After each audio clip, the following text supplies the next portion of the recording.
40 in your math workbook.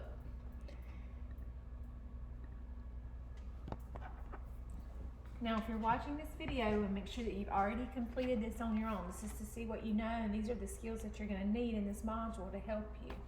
So let's look at the instructions for number 1. It says start at 45 and count by fives. Write the unknown numbers. So we're going to use our number line, and we're going to start at 45, and we're going to count by 5. If we count by 5, we know 45 plus 5 is going to give us 50. 50 plus 5 is 55, and 55 plus 5 is 60.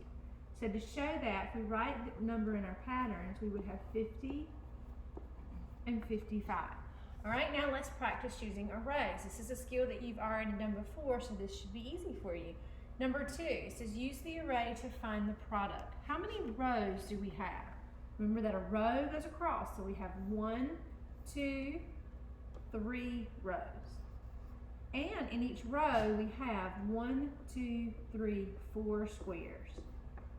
So 3 rows of 4 equals 12.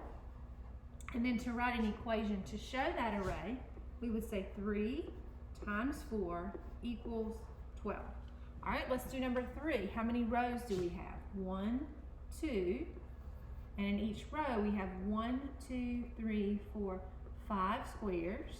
So 2 rows of 5s equal 10, and if we create an equation to go with that array, it would be 2 times 5 equals 10. All right, let's look at the next part, unknown factors. It just says find the unknown factor. So here we're working with multiplication equation. We have one part of the equation, we have one factor, but we're missing the other factor.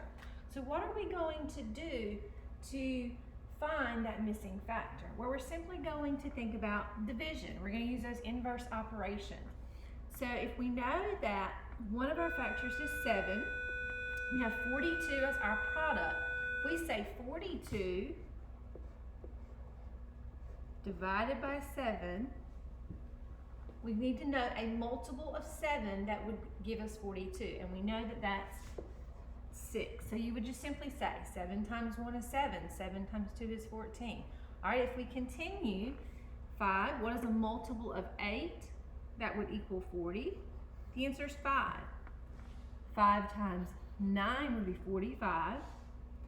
10 times 6 would be 60. 7 times 7 is 49. And 9 times 8 is 72. So make sure that you check your work and that your answers are complete in your math workbook.